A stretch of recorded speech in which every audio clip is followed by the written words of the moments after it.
The crisp air conditioning inside the upscale boutique did little to cool the tension that suddenly flooded the room. A sharp voice pierced through the soft jazz playing overhead, echoing off the glass walls and polished marble floors. "I'm telling you, she doesn't belong here," the woman hissed, jabbing a manicured finger toward a teenage girl standing calmly near the fitting rooms. Her words, laced with disdain, caught the attention of every shopper within earshot. Mallory Whitman, a well-known figure among Park Avenue's elite and a frequent patron of Whitestone and Company, stood with her back rigid, her expression twisted with outrage as she addressed the boutique's floor manager. She didn't care who was watching. In fact, she wanted everyone to hear. Customers froze mid-step, handbags dangling, arms still clutching blouses and purses. Their eyes darted between Mallory and the girl, unsure of what they were witnessing, but captivated nonetheless. The girl, however, didn't move. She didn't flinch. She didn't blink. Her arms were crossed calmly, her posture straight, her gaze locked directly on Mallory. Her expression betrayed no fear, no apology. Only quiet strength. She was 16-year-old Ava Monroe. And though she didn't know it yet, the firestorm Mallory had ignited with that one sentence was about to explode, and it would leave Mallory utterly speechless.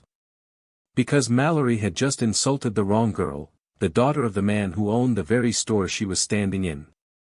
Just hours before Mallory Whitman's voice would shatter the tranquility of Whitestone and Company, Ava Monroe was simply enjoying the best part of her afternoon.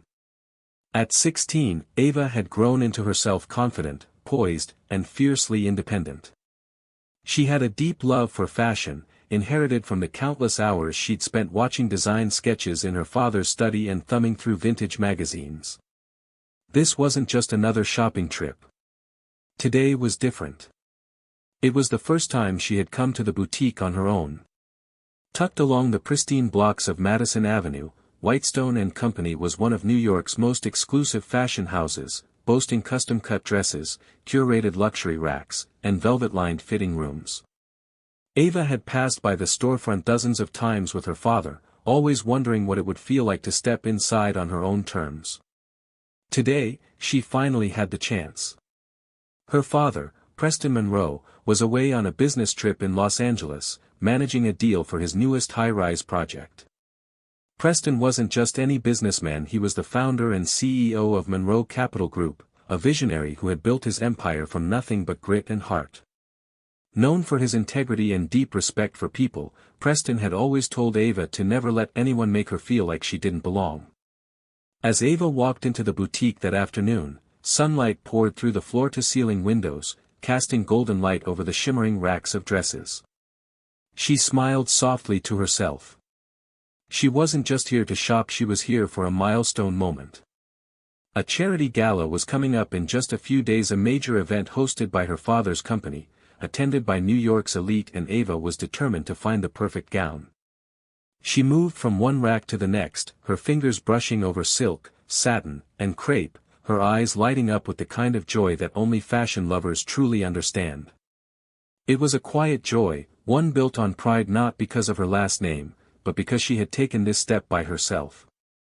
But as she admired a pale rose-colored evening gown hanging at the end of the aisle, Ava had no idea that her peaceful moment was being watched not with admiration, but with cold judgment. Someone across the room had decided she didn't belong. And that someone was about to make sure everyone knew it. Ava Monroe had just discovered a dress that seemed perfect, a deep emerald silk gown with intricate beading at the shoulders and a gentle sweep at the hem. It wasn't her size, but it didn't matter. For a moment, she stood there admiring the craftsmanship, the way the light caught the delicate threads. It was the kind of dress that didn't just fit, it transformed. But while Ava was lost in appreciation, someone else in the boutique was watching her with growing contempt. Mallory Whitman. A regular at Whitestone and Company, Mallory prided herself on knowing the sales associates by name and being the kind of customer who never needed to ask for a fitting room, it was always ready for her. She wore entitlement like a designer label, and to her, Ava was a disruption. From the moment Mallory spotted the teenage girl in the boutique, something shifted in her demeanor. Her sharp blue eyes narrowed, and her mouth pinched. She didn't recognize Ava, and that alone was enough to spark suspicion. In Mallory's world, unspoken rules governed exclusivity. A girl like Ava Young, alone, and black didn't belong in a space like this, at least not without someone wealthy standing beside her. And Mallory, armed with nothing but arrogance and prejudice, was ready to enforce that belief. She began trailing Ava quietly, staying just out of reach but close enough to observe. Every time Ava picked up a dress or examined a price tag, Mallory's scowl deepened. She moved with the false subtlety of someone who wanted to be seen pretending not to watch. When Ava disappeared into the fitting room with a dress in hand, Mallory leaned toward another shopper and muttered just loud enough, "She's probably not even here to buy anything." The words hung in the air like a toxin, infecting the atmosphere around her. The other customer gave an awkward chuckle and stepped away, unsure how to respond. But Mallory didn't care. She had planted the seed. Inside the fitting room, Ava remained blissfully unaware. She continued trying on dresses, feeling excitement rise in her chest. The charity gala was just days away, and with every dress she tried, she imagined herself walking through the ballroom beside her father. But Mallory wasn't finished. She had convinced herself that Ava was an outsider, someone trying to infiltrate a world she hadn't earned access to, and she wasn't about to let that go unchallenged. In her mind, she wasn't being cruel. She was protecting the boutique's image. What she was really doing, though, was preparing to cross a line she couldn't uncross. The boutique buzzed quietly as customers moved between racks of shimmering gowns and polished glass displays. Ava, now in a second dress, a navy blue A-line piece with delicate lace trim, stepped out of the fitting room to admire herself in the long mirror near the front. The dress hugged her frame perfectly, and for a moment, she felt nothing but joy.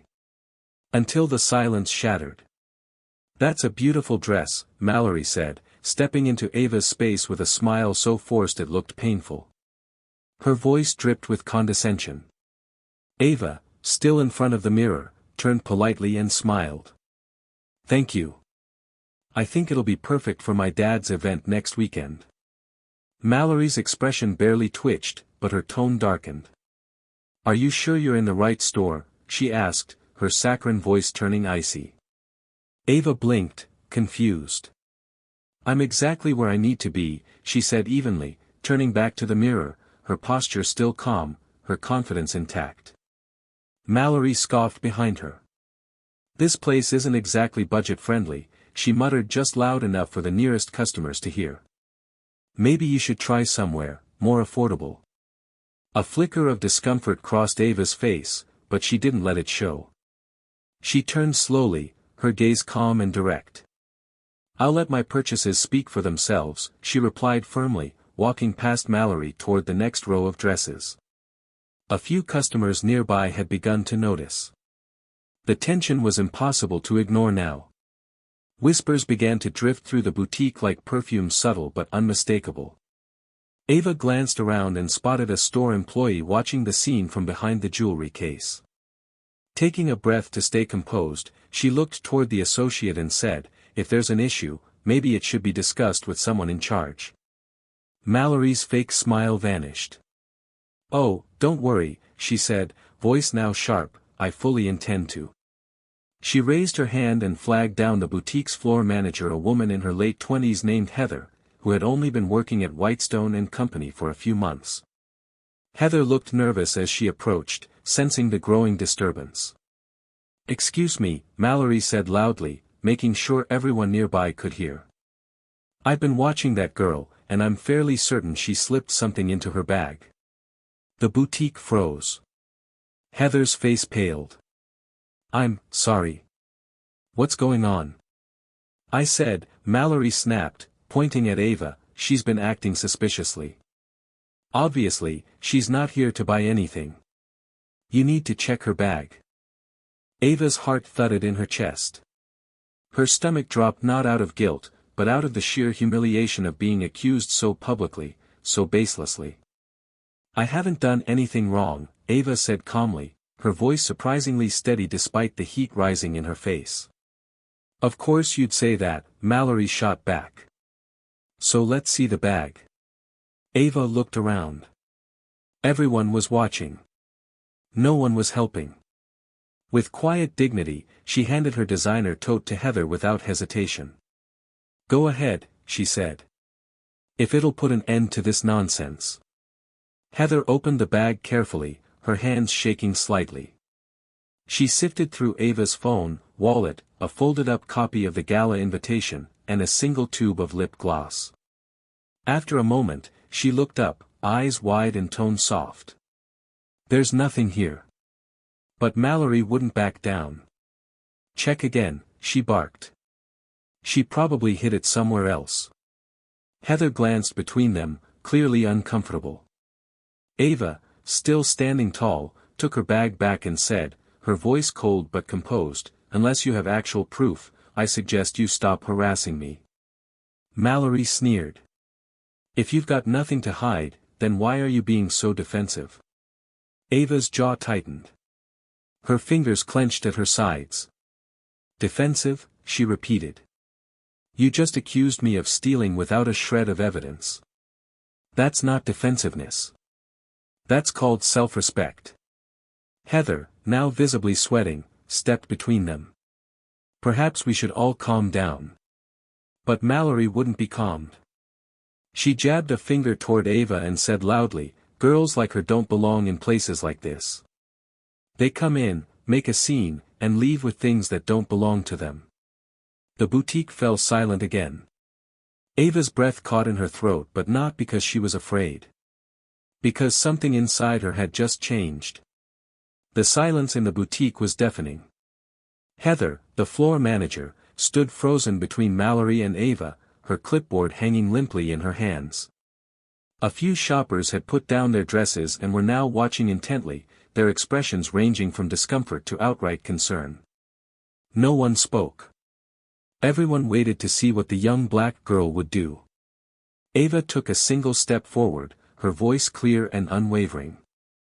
"I think we're done here," she said firmly, reclaiming her bag from Heather's trembling hands. "Unless you have actual proof, this needs to stop." Mallory rolled her eyes. "If you've got nothing to hide," she sneered loudly for all to hear, "then why are you being so defensive?" Ava's lips parted slightly, her jaw tightening. Her voice, when it came, was calm, but it cut through the boutique like a razor. "You accused me of stealing," she said, looking Mallory directly in the eyes. "Without any reason. Without knowing anything about me. That's not me being defensive, that's me defending my dignity." Heather tried again to de-escalate. "Maybe we should all just take a deep breath and step back." But Mallory wasn't backing down. "Girls like her don't belong in stores like this," she said, louder now, addressing not just Ava but everyone. "They come in here, cause problems, make a scene, and walk out with whatever they can get their hands on." A gasp came from a woman browsing near the accessories. A man by the register turned his head sharply. The energy in the room shifted. The judgment was no longer aimed at Ava, it was now turning toward Mallory. Ava's jaw clenched. Her hands trembled slightly at her sides, but she didn't back down. She stared directly at Mallory, voice steady, eyes full of conviction. "You're not just wrong," she said. "You're showing everyone exactly who you are, and it's not a good look." Mallory stepped back slightly, blinking. But she recovered quickly, still clinging to her arrogance like armor. "We don't need troublemakers ruining this place," she barked. "Just ask her to leave already." Heather hesitated. She looked at Mallory, then at Ava. She didn't want to choose. She didn't know what to do. "I think it's best if you leave," Heather finally said, her voice barely above a whisper, directed at Ava. "We just don't want any more disruptions." For a second, Ava didn't move. The words washed over her slowly, then sank like ice. "You're asking me to leave?" she asked, her voice incredulous. "Even though I've done nothing wrong?" Heather looked down. Mallory, arms folded smugly, gave a slight nod of satisfaction.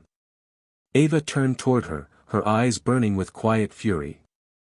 "You're only doing this because of the color of my skin," she said, not a question, but a statement of truth.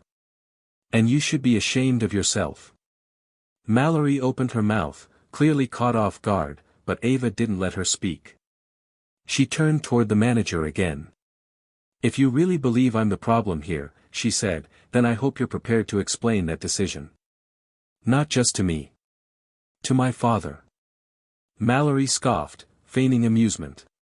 "Oh, what's he gonna do?" she sneered. "Come yell at us? Call a lawyer?" Ava calmly reached into her bag, pulled out her phone, and dialed. The boutique was dead silent as she raised the phone to her ear. "Hi, Dad," she said, her voice cool, steady. "I need you to come to Whitestone and Company. There's a situation here." Mallory smirked. Heather paled. And the entire store was about to learn a truth that would change everything. As Ava slipped her phone back into her purse, a hush fell over Whitestone and Company. The polished boutique, moments earlier alive with the hum of commerce, now pulsed with tension. Mallory crossed her arms, feigning indifference, but her jaw twitched. She leaned toward a nearby customer and muttered sarcastically, probably calling her boyfriend to come bail her out. How petty. The customer looked away, visibly uncomfortable. Ava said nothing. She stood tall, chin high, her silence louder than any comeback Mallory could conjure. And then, the sound came.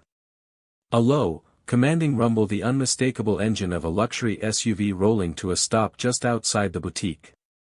Heads turned toward the glass storefront, where sunlight bounced off a sleek black Cadillac Escalade as it pulled up to the curb. Its tinted windows reflected the city skyline, and the store seemed to hold its breath. The rear passenger door opened. Out stepped a tall man in a charcoal gray suit, his shoulders broad, his stride measured. His polished Oxford shoes clicked against the concrete as he moved, followed closely by a sharply dressed bodyguard with an earpiece scanning the scene with military precision. Preston Monroe had arrived. He wasn't just a businessman. He was the man who built Monroe Capital Group from the ground up, a titan in the real estate world, philanthropist, and quiet force in New York society. Inside the boutique, a ripple of recognition passed through the employees. "That's Mr. Monroe," one whispered. Mallory squinted, confused. "Who?" But her confusion quickly curdled into fear when she saw him walk straight past the manager, past the rows of dresses, and straight to Ava, his daughter. He didn't need to raise his voice. His presence alone silenced the room. "Ava," he said, his tone calm but laced with intent. "Are you okay?" Ava nodded, her voice soft. "I'm fine now." Preston turned to face the boutique's floor manager, Heather, and the woman standing beside her, Mallory. His expression was unreadable, but the intensity in his gaze was undeniable. "What exactly happened here?" he asked evenly. Mallory stepped forward quickly, plastering on her best upper-crust charm. "Oh, thank goodness someone responsible is here," she said. "Your daughter has been acting suspiciously. I caught her trying to steal." Preston raised a hand slightly. He didn't shout. He didn't interrupt. He simply turned to Heather and said, "Is that true?" Heather stammered. We checked her bag. There was nothing inside." "But..." Mallory cut in, her voice sharp. "That doesn't mean she wasn't planning to. People like her know how to hide things."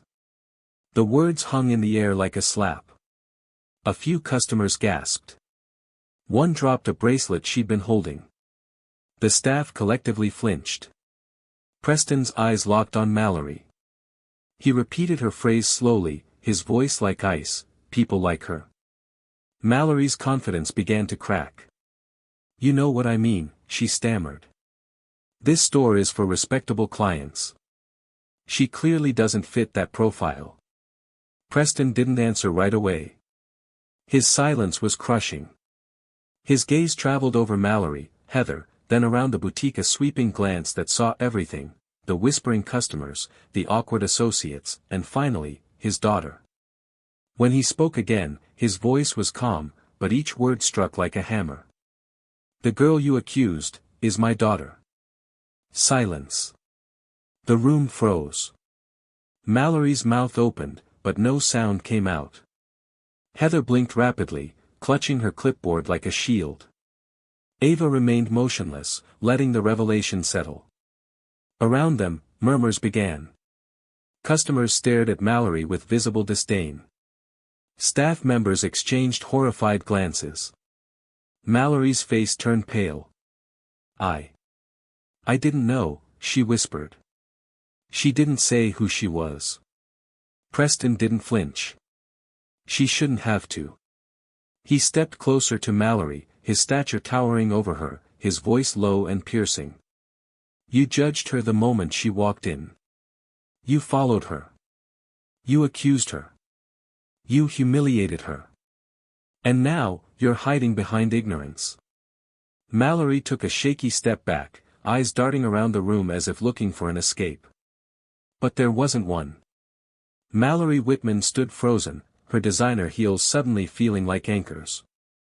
For once, she had no comeback. No cutting remark. Just silence and the unbearable weight of the truth.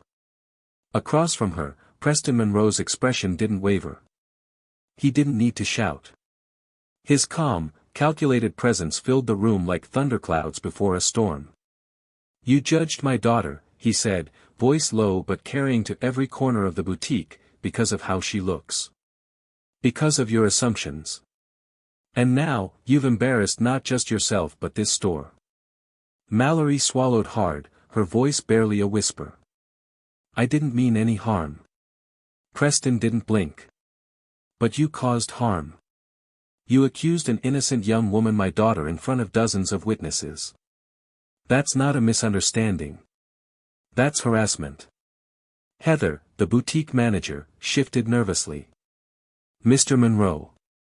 I didn't know she was your daughter. If I had." Preston turned toward her. "This isn't about who she is to me. It's about what you allowed to happen. You stood by. You watched. You listened to a baseless accusation and chose to act on it without evidence. Without question." Heather's shoulders slumped. I just wasn't sure what to do." "Then let me help you," Preston said. "The correct thing to do in any situation is to treat people with respect. With fairness. That's your job. That's the expectation." The entire boutique had come to a standstill. Even the music had stopped, as if the store itself was listening. Mallory tried to regain her composure. "I was only trying to protect the store's reputation." Preston's voice cut her off like a blade. "You don't protect a brand by targeting people who don't look like you. You protect it by holding yourself to a higher standard. A moral one." Mallory flushed deep red. "I didn't know she was. I mean, she didn't say she was someone important." Preston raised a brow. "She doesn't have to be someone important to deserve basic human decency." The room nodded in silent agreement. Mallory looked around, hoping for a sympathetic face, but found only stony expressions and lowered eyes. The other shoppers, once silent observers, were now aligned behind Preston Monroe. "And Ava?" She said nothing. She stood beside her father, the same calm dignity in her posture as when this all began. Her silence wasn't defeat, it was power. Preston looked once more at Mallory, then at Heather. "There will be accountability," he said. "This isn't something we sweep under the rug." Heather nodded, flustered. "Yes, sir. I understand." But Preston wasn't finished. Turning back to Mallory, his tone sharpened. "You are no longer welcome in any boutique I own," he said. "Effective immediately." Mallory's jaw dropped. "What? You heard me. You're banned. From this store and every Monroe-owned location across the country." The sentence hit her like a slap.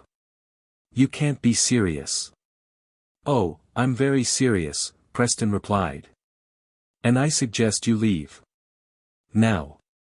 He turned to his security guard, who nodded silently and moved toward Mallory, his expression unreadable. Realizing she had no escape, no allies, and no grace left to cling to, Mallory turned to the door. The heels of her boots clicked against the boutique's marble floor like a gavel delivering a final verdict. As she pushed open the glass doors and stepped out into the Manhattan afternoon, she didn't dare look back. Inside, the silence lingered. But it wasn't Ava who stood out anymore. It was the girl who had been judged and had stood her ground. The boutique door swung shut behind Mallory Whitman with a soft chime that somehow felt deafening. A chill lingered in her absence, as if her toxic presence had left a residue on the air itself. The room was still. Every shopper, every employee, every eye was now on Preston Monroe and his daughter. Heather, the store manager, stepped forward hesitantly, her cheeks flushed with shame. "Mr. Monroe," she began softly. "I had no idea she was your daughter. If I had known." Preston raised his hand, silencing her with the same quiet force he'd wielded moments earlier. "This is not about who she is to me," he said. "It never should have been." He let the words hang there, heavy and clear. "She is a customer. A young woman who came here with joy and confidence, looking for a dress. That should have been enough." Heather swallowed hard, blinking back the sting of regret. "You're right," she whispered. "It won't happen again." Preston nodded slightly but didn't offer forgiveness so easily. "It better not," he said. "Because this store carries my name, and with that name comes an expectation. Not just of luxury, but of integrity." He looked around the boutique, making eye contact with the staff one by one. His gaze was a mirror, forcing each person to look inward. "Let this be a lesson," he said. "You do not treat people based on assumptions. You do not choose who belongs based on your comfort or your bias." He turned back to Ava. His voice softened. "And you," he said with a faint smile. "Handled yourself with grace I'm proud of." Ava finally allowed her shoulders to relax. Her composure had held through the storm, but now, with her father's hand on her shoulder, she exhaled. It was over. Or at least, this chapter was. As they walked together toward the back of the boutique, not retreating, but reclaiming the space that was rightfully hers, the crowd remained silent. And then, the whispers began again. But this time, they weren't aimed at Ava. They were about her strength. About the lesson. About what it means to stand tall, even when the world tries to reduce you. As Preston and Ava Monroe disappeared into the boutique's private lounge, the room slowly began to breathe again. Customers, once passive observers, were now visibly stirred. Some exchanged glances, some whispered apologies to the staff, and others looked down in quiet self-reflection. Heather, the manager, remained rooted to the spot, still shaken. She clutched her clipboard tighter than ever before, replaying the past 30 minutes in her head like a reel she couldn't stop. It wasn't just the fear of disappointing a powerful client. It was the realization that she had failed not in policy, but in principle. Across the boutique, an elderly woman who had been silent through the ordeal stepped forward. She gently approached Heather and said, "You need to train your staff better. That girl handled herself better than most adults would have." Heather nodded, her voice thin. "You're absolutely right." Meanwhile, outside the boutique's tinted windows, Mallory Whitman stood at the curb, staring at nothing. The high-end SUV that had once given her a smug sense of superiority was nowhere in sight. In its place, shame, confusion, and an ache in her chest she couldn't name. She had lost control of the narrative and, more importantly, the audience. Back inside, Preston and Ava sat in the lounge, a minimalist space with white leather chairs and chilled bottled water. The noise of the boutique was muffled behind them, as if they had stepped into another world. Preston leaned forward slightly, his voice low and warm. "Are you okay?" Ava nodded slowly, her hands wrapped around a cold bottle of water she hadn't opened. "I am now," she said. "But it felt like the whole store turned on me. Just like that." Preston's jaw tightened. I know the feeling. She looked up, surprised. You. He gave her a small smile. Don't let this suit fool you. There was a time not long ago when I was followed around stores too. Judged. Ignored. Or worse. Ava was quiet. Preston placed a hand gently on her shoulder. What you did out there. Standing your ground, staying calm, that's strength. The kind not everyone has. And I couldn't be prouder. Ava blinked away the sting in her eyes and smiled. This is your store just as much as it is mine, he added. Don't ever forget that. I won't, she said softly. They stood together, returning to the main boutique not to flee the scene, but to face it, dignified. As they stepped back into the room, the silence returned once again. But this time, it wasn't cold. It was respectful. A different kind of presence filled the air now. Not tension. Not fear. But admiration. The boutique had never felt so still. Outside, the sounds of New York honking horns, murmured conversations, footsteps on pavement seemed distant, irrelevant. Inside Whitestone and Company, something heavier lingered, a realization, shared by everyone in the room, that they had witnessed more than just a confrontation. They had witnessed truth raw, uncomfortable, and undeniable. Heather, the floor manager, stood frozen, still gripping her clipboard as if it could shield her from what she had allowed to unfold. Her cheeks were flushed, not from embarrassment, but from the burning awareness that her silence had spoken louder than any words Mallory Whitman had said. She hadn't just mishandled a customer interaction. She had betrayed a principle, that every person deserves to be treated with fairness, regardless of what they look like. From across the boutique, a woman who had been quietly shopping earlier now stepped forward. She was older, dignified, with silver streaks in her hair and an elegant posture. I don't know who trained your staff, she said softly to Heather, but that young lady handled herself with more grace than most of us could. She didn't raise her voice. She didn't lose her temper. And yet she stood taller than anyone here. Heather's eyes filled with moisture. She nodded, unable to speak. Outside, Mallory Whitman lingered on the sidewalk, her arms crossed tightly against her chest. She looked back at the store that had just expelled her not with bitterness, but with the unmistakable look of someone who had finally seen herself through another's eyes, and didn't like what she saw. She had walked in thinking she was untouchable. She left knowing she had touched something dark inside herself and everyone else had seen it, too. Inside, the quiet elegance of the lounge welcomed Preston and Ava Monroe. The sleek white furniture and polished wood accents felt like an entirely different world, one insulated from prejudice, for a moment at least. Preston didn't sit right away. He stood by the window, watching his daughter take a slow sip of water, her shoulders finally relaxing. She hadn't cried. She hadn't broken. She had stood her ground. And yet, he knew what it had cost her. He turned and met her eyes. I want you to hear this from me, he said, voice rich and measured. What happened out there should have never happened. And if it had happened to anyone else, I'd be just as angry. Ava blinked, surprised. Even if I weren't your daughter? Preston nodded. Especially then. She let that settle. You know, he continued, people talk about progress as if it's a thing that just happens. But it's not. It's made. In moments like this. When someone stands tall and says, you will not define me. That's what you did, Ava. Her fingers tightened slightly around the bottle. You stood up, he said. Not just for yourself but for every young woman who's ever been looked down on, ignored, or accused for no reason but how she looks. Ava felt something shift in her chest. Not anger. Not fear. Pride. The kind that doesn't come from achievement, but from survival with integrity. Preston's hand rested on her shoulder.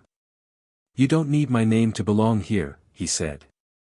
But I will always be there to remind the world of your worth until it learns to see it for itself. Together, they rose. When they stepped back into the main boutique, the shift was immediate. Employees straightened. Customers stepped back. No one spoke, but their eyes said everything. They saw Ava now. Not as a suspect. Not as an outsider. But as someone who carried herself with the quiet power of dignity. A presence that didn't demand respect but commanded it. As Preston and Ava made their way out of the boutique, side by side, the silence that followed was no longer born of tension, it was born of recognition. No one stopped them. No one dared. Because every person in that boutique, whether they admitted it or not, had just witnessed something unforgettable, the unraveling of quiet prejudice, the collapse of assumed superiority, and the quiet triumph of grace under fire. But this wasn't just a story about a boutique, or a single girl. It was about what happens when we let bias go unchecked. It was about the cost of silence, and the courage it takes to say, enough. Mallory Whitman didn't just get banned from a store that day, she got exposed. Heather didn't just misread a situation, she failed a test of character. And Ava? Ava reminded us that dignity doesn't need to raise its voice to be heard. The lesson here is simple, but urgent: don't assume. Don't stay silent when others do. And don't ever mistake someone's calm for weakness. Because the moment you do, you just might find yourself standing across from someone who doesn't just belong, they own the building. If this story moved you, don't let it end here. Like to show that you stand with people who speak up against injustice. Comment and tell us, have you ever been judged unfairly? What did you do? Subscribe for more stories that remind us all, justice isn't passive, it's a choice. Let Ava's story be more than a moment. Let it be a movement.